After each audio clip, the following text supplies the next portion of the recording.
नमस्कार, आप देख रहे हैं न्यूज 18। मैं हूं आपके साथ मेनका चौधरी और इस बुलेटिन की शुरुआत बड़ी खबर के साथ करते हैं। खबर यह आ रही कि आज रात 8 बजे प्रधानमंत्री मोदी का एक्सक्लूसिव इंटरव्यू होगा। जरूर देखिएगा। पहले चरण की वोटिंग से पहले पीएम का एक्सक्लूसिव इंटरव्यू।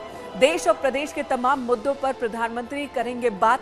आज रात 8 बजे प्रधानमंत्री नरेंद्र मोदी का एक्सक्लूसिव इंटरव्यू। उत्तर प्रदेश में पहले चरण का मतदान कल होना है और उस मतदान से पहले प्रधानमंत्री नरेंद्र मोदी होंगे न्यूज 18 पर आपके सामने।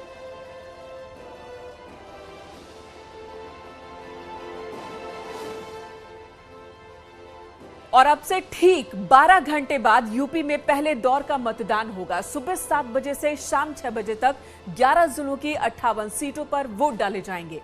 कल करीब 2 करोड़ 27 लाख मतदाता वोट डालेंगे। पहले दौर में 623 उम्मीदवार चुनाव मैदान में हैं। इन सब की किस्मत दांव पर है। पहले चरण का मतदान होना है कल। पश्चिमी उत्तर प्रदेश के 11 जिलों के 58 सीटों पर वोटिंग होनी है।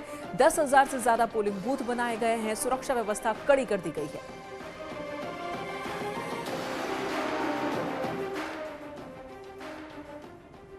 और अब चलिए 4 तस्वीरों के जरिए आपको दिखाते हैं तैयारी कल के मतदान को लेकर किस तरह से अलग अलग जगहों पर की गई है। 11 जिलों की कुल 58 सीटों पर वोटिंग होगी और इसके लिए सभी दलों ने पूरा जोर लगा दिया। सबसे बड़ी बात यह है कि पहले चरण के चुनाव में योगी सरकार के 8 मंत्रियों की परफॉर्मेंस की भी परीक्षा होनी है। गन्ना मंत्री सुरेश राणा से लेकर लक्ष्मी नारायण चौधरी तक, ऊर्जा मंत्री श्रीकांत शर्मा से लेकर कपिल देव अग्रवाल तक और संगीत सोम से लेकर अतुल गर्ग तक तमाम लोगों की किस्मत दांव पर है। स्वतंत्र और निष्पक्ष चुनाव संपन्न कराने के लिए सुरक्षा के चाक चौबंद इंतजाम किए गए हैं। उत्तर प्रदेश में पहले चरण के लिए 11 जिलों की 58 विधानसभा सीटों पर कल मतदान होगा। मतदान का प्रतिशत बढ़ाया जा सके, इसके लिए भारत निर्वाचन आयोग ने भी खूब तैयारियां की हैं।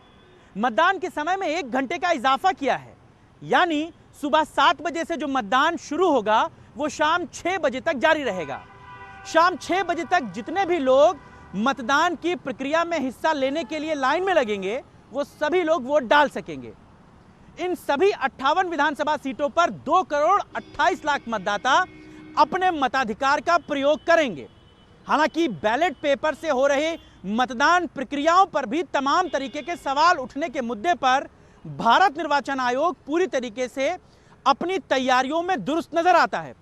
कोविड प्रोटोकॉल का पालन कराने के साथ ही साथ मतदान प्रतिशत को बढ़ाने के लिए भारत निर्वाचन आयोग पूरी तरह कटिबद्ध है। कैमरा पर्सन मनोज शाही के साथ मोहम्मद शबाब, न्यूज 18 लखनऊ। और चलिए आपको बताते हैं कि पहले चरण में किस विधानसभा सीट पर किन उम्मीदवारों की किस्मत दांव पर है। सबसे पहले बात नोएडा की कर लेते हैं। गौतम बुद्ध नगर में नोएडा विधानसभा सीट पंकज सिंह बीजेपी की ओर से चुनाव मैदान में है, जो कि राजनाथ सिंह के बेटे हैं। उन्हें टक्कर दे रहे हैं सुनील चौधरी एसपी-आरएलडी की ओर से, कृपा राम शर्मा बीएसपी की ओर से और पंखुड़ी पाठक कांग्रेस की ओर से। तेजपाल नागर जो कि दादरी सीट से बीजेपी की ओर से हैं, एसपी-आरएलडी की ओर से राजकुमार भाटी और मनबीर भाटी बीएसपी की तरफ से, दीपक भाटी उन्हें कांग्रेस की तरफ से टक्कर देते हुए नजर आ रहे हैं। और वहीं गौतम बुद्ध नगर के ही जेवर सीट की बात कर लेते हैं। धीरेन्द्र सिंह नागर जो अभी भी विधायक हैं वो बीजेपी की तरफ से है। अवतार भड़ाना एसपी-आरएलडी के उम्मीदवार हैं। नरेंद्र भाटी जो बीएसपी के उम्मीदवार और मनोज चौधरी कांग्रेस की तरफ से चुनाव मैदान में उन्हें टक्कर देने उतरे हैं। मथुरा की बात कर लेते हैं। वृंदावन विधानसभा की श्रीकांत शर्मा ऊर्जा मंत्री हैं बीजेपी के और उनकी टक्कर देवेंद्र अग्रवाल से एसपी-आरएलडी उम्मीदवार एसके शर्मा बीएसपी की ओर से और प्रदीप माथुर है कांग्रेस की तरफ से चुनाव मैदान में है। तो ये मथुरा की बात। अब मथुरा के ही छाता विधानसभा सीट की बात कर लेते हैं। ये भी बहुत महत्वपूर्ण है। लक्ष्मी नारायण जो कि बीजेपी के उम्मीदवार हैं, तेजपाल सिंह यादव एसपी-आरएलडी की तरफ से हैं, सोनपाल सिंह हैं बीएसपी की तरफ से और पूनम देवी हैं कांग्रेस की ओर से चुनाव मैदान में है।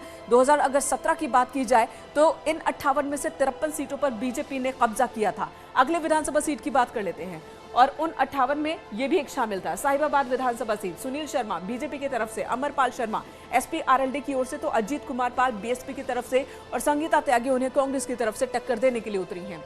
गाजियाबाद शहर की बात कर लेते हैं। वीआईपी सीट है ये। अतुल गर्ग जो कि यूपी कैबिनेट में मंत्री हैं, वो बीजेपी की तरफ से चुनाव मैदान में है। विशाल वर्मा एसपी आरएलडी वो उन्हें टक्कर देने के लिए उतरे हैं। के शुक्ला बीएसपी की ओर से और सुशांत गोयल कांग्रेस की तरफ से। पिछली बार बड़े नंबरों से उन्होंने जीत हासिल की थी, इस बार क्या होता है निगाहें सबकी होंगी। गाजियाबाद के ही मोदी नगर विधानसभा सीट की बात कर ले, मंजू सिवाच है बीजेपी के उम्मीदवार, सुदेश शर्मा एसपी आरएलडी के उम्मीदवार हैं, पूनम गर्ग बीएसपी की और नीरज प्रजापति कांग्रेस की। 2017 से अभी तक में 19 विधायकों के टिकट बीजेपी ने इस बार काटे हैं। मुरादनगर विधानसभा की बात कर लेते हैं। अजीत पाल त्यागी बीजेपी की तरफ से चुनाव मैदान में, सुरेंद्र कुमार मुन्नी एसपी आरएलडी गठबंधन की ओर से। पिछली बार एसपी आरएलडी ने अलग अलग चुनाव लड़ा था, एसपी को इन 58 में से सिर्फ 2 सीटें मिली थी। वहीं बात लोनी विधानसभा की कर लेते हैं। नंद किशोर गुर्जर तेज तरार बीजेपी की तरफ से चुनाव मैदान में एक बार फिर। मदन भैया उन्हें टक्कर देने के लिए उतरे हैं एसपी आरएलडी की ओर से। हाजी अकील बीएसपी के उम्मीदवार है और कांग्रेस की ओर से मोहम्मद यामीन चुनाव मैदान में है लोनी विधानसभा सीट पर। देखना होगा कि क्या इस बार समीकरण बदलने की वजह से क्या परिणाम पर कोई अंतर होता है। आगरा कैंट विधानसभा सीट की बात कर लेते हैं। आगरा के 9 विधानसभा सीटों पर बीजेपी का कब्जा है। इस बार क्या होगा? जीएस धर्मेश बीजेपी की ओर से चुनाव मैदान में है। कुंवर चंद वकील उन्हें टक्कर देने एसपी आरएलडी के टिकट पर उतरे हैं। भारतेंदु अरुण बीएसपी की ओर से और सिकंदर वाल्मीकि कांग्रेस की तरफ से चुनाव मैदान में है। वहीं आगरा साउथ की बात कर लेते हैं तो योगेंद्र उपाध्याय है बीजेपी के नेता हैं, कद्दावर नेता है।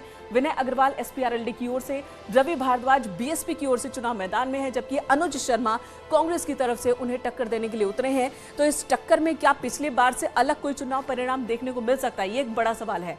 आगरा नॉर्थ विधानसभा सीट, और ये भी बहुत महत्वपूर्ण विधानसभा सीट है। पुरुषोत्तम खंडेलवाल बीजेपी की ओर से चुनाव मैदान में है। चलिए मेरठ ज्ञान की बात कर लेते हैं। एक और VIP seat, Amit Agarwal BJP की तरफ से, Manisha Ahlawat SP RLD, Amit Sharma BSP की ओर से, तो अवनीश काजला कांग्रेस की तरफ से उन्हें टक्कर देने के लिए उतरे हैं चुनाव मैदान में।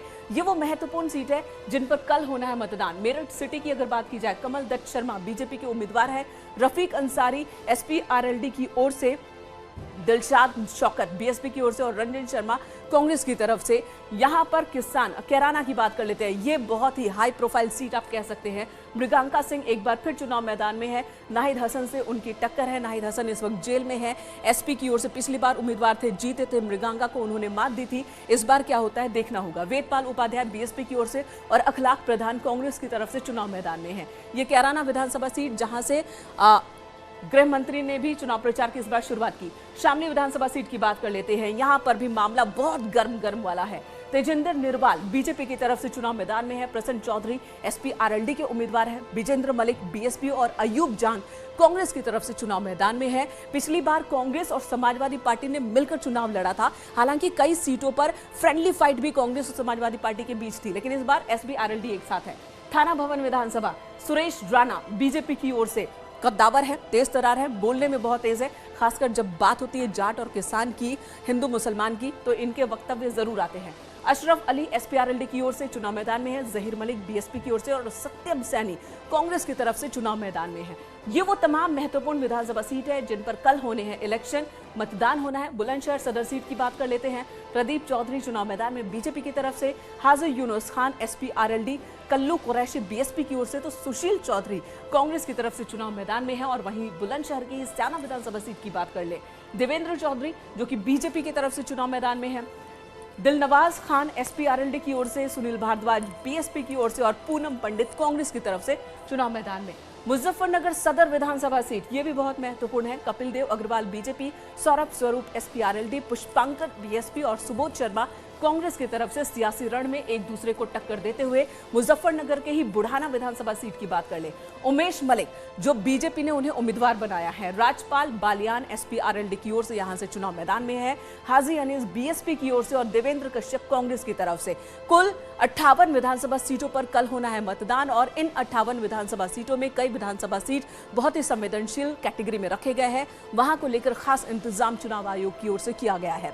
उत्तर प्रदेश के मुख्य निर्वाचन अधिकारी अजय कुमार शुक्ल ने प्रेस कॉन्फ्रेंस कर जानकारी दी कि मतदान स्थलों पर कोरोना नियमों के तहत वोटिंग कराई जाएगी और साथ ही चुनाव आयोग ने सभी से मतदान करने की अपील भी की है। मतदान दिवस को मतदेय स्थलों पर thermal scanner, hand sanitiser, gloves, face mask, face shield, PP kit, साबुन, पानी, हाथ धोने के लिए इत्यादि की पर्याप्त मात्रा में व्यवस्था की गई है। और यहां सीएम योगी आदित्यनाथ ने आज 3 जिलों के कार्यकर्ताओं के साथ वर्चुअल संवाद किया। रामपुर, मुरादाबाद और बरेली की 3 विधानसभा के लोगों से सीएम योगी वर्चुअली जुड़े और सरकार की उपलब्धियों की जानकारी दी और साथ ही मुख्यमंत्री ने कानून व्यवस्था को लेकर समाजवादी पार्टी को घेरा। के साथ कावड़ यात्राएं निकलती हैं और किसी माए के लाल में हिम्मत नहीं है कोई कावड़ यात्रा को रोक सके। यह उत्तर प्रदेश की एक नई पहचान है। आज बेटियां बेखौफ स्कूल जाती हैं। हम लोगों को इस बात पर गर्व होता है कि हमारी बेटियां स्कूल जा रही हैं। कोई भी सोहदा उन्हें परेशान नहीं कर सकता है। समाजवादी पार्टी की सरकार ने वृद्धजनों का, विधवा महिलाओं का, दिव्यांगजनों का पेंशन रोक दिया था। हमारी सरकार ने वृद्धजनों को, विधवा महिलाओं को, निराश्रित महिलाओं को 12,000 रुपये सालाना पेंशन की सुविधा उपलब्ध करवाई है। हमने 5 साल पहले जो कुछ कहा था, इन 5 वर्षों में वह करके दिखाया। हमने कल अपना लोक कल्याण संकल्प पत्र जारी किया है। हमने जो कहा है वह हम करके दिखाएंगे। भाइयों बहनों, रामपुर की स्थिति आज से 5 साल पहले क्या थी? गरीबों की, दलितों की जमीनों पर कब्जा होता था, सत्ता प्रायोजित आतंक था, पर्याप्त यानी व्यापक पैमाने पर अराजकता थी, गुंडागिर्दी थी, विकास के नाम पे लूट खसोड़ थी। बीजेपी की ओर से बार बार डबल इंजन की सरकार के फायदे गिनाए जा रहे हैं और इसी बीच सीएम योगी आदित्यनाथ ने पीएम मोदी के साथ अपनी एक तस्वीर ट्वीट की है। सीएम ने लिखा है, पीड़ित, शोषित, दुखित बांधवों के हमको हैं कष्ट मिटाने, डटे हुए हैं राष्ट्र धर्म पर सीना ताने, कदम निरंतर चलते जिनके, श्रम जिनका अविराम है, विजय सुनिश्चित होती उनकी, घोषित यह परिणाम है।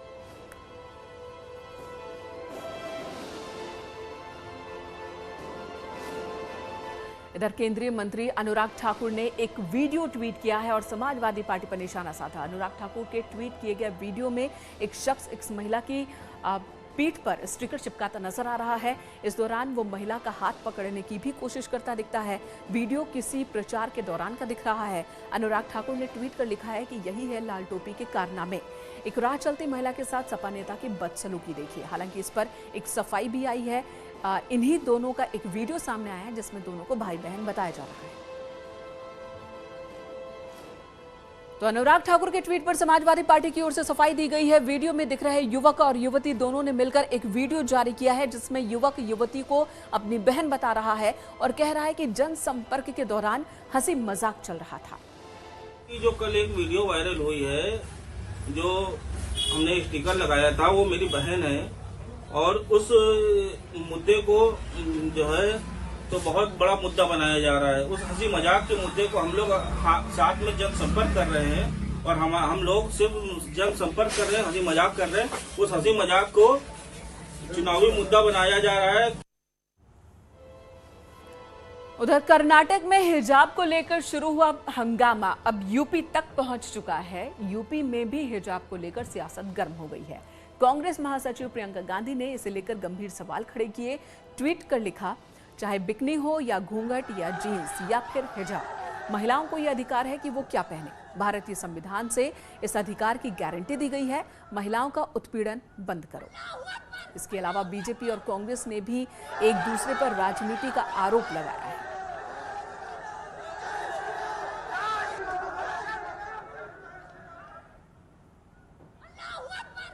ड्रेस कोड क्या होना चाहिए, डिसिप्लिन क्या होना चाहिए, डिग्निटी क्या होना चाहिए, ये उस इंस्टीट्यूशन या उस संस्था की अपना प्रोरोगेटिव होता है, विशेषाधिकार होता है। अब अनफॉर्चुनेटली कुछ लोग जिस तरह से इन मुद्दों पर भी सियासत कर रहे हैं, वो कतई जो है वो न तो उस समाज का भला कर रहे हैं जिसके नाम पे ये सियासत कर रहे हैं, न अपना भला कर रहे हैं। वो जानबूझ के पर्पसली वोट पोलराइज करने के लिए और खास करके हिंदू मुस्लिम को लड़ाने के लिए चंद लोग कोशिश कर रहे हैं। लेकिन कर्नाटका हमेशा एकजुट होकर रहा है। उनकी 21 साल की उम्र बढ़ानी ताकि वो पढ़ सकें, लिख सकें, काम कर सकें, तो इससे लोगों को चिढ़ लगती है। तो वो चाहते हैं कि कोई ना कोई चीज़ ऐसी उठाई जाए जिससे कि उनका जो एक मिजाज बदला है उसको चोट। बेहिजाब हो गए ये लोग जो इस तरह की ओछी राजनीति करते थे। आज कांग्रेस भी बेहिजाब हुई है, असदुद्दीन ओवैसी भी बेहिजाब हुए हैं। ये हिजाब की सियासत कौन लाया है? यहाँ तो योजनाएं हैं, हमने विकास किया है, उस पर चर्चा करिए ना। मैं क्या पहनता हूँ, मेरी बेटी क्या पहनती है, मेरी बीवी क्या पहनती है, उससे आपको क्या मतलब? आपको कुछ नहीं पहनना, मत पहनो, मेरे को क्या करना है?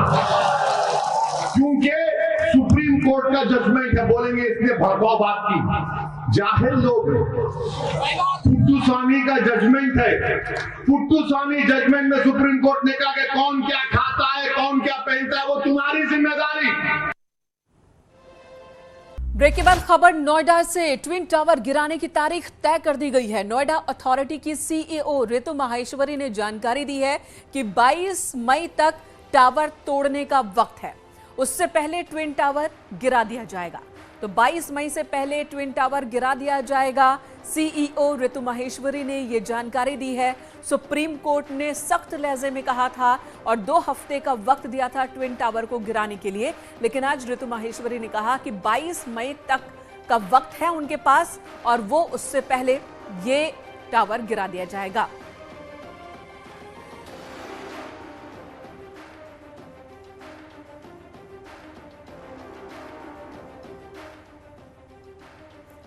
वक्त एक और ब्रेक का है, तुरंत लौटेंगे, खबरें जारी।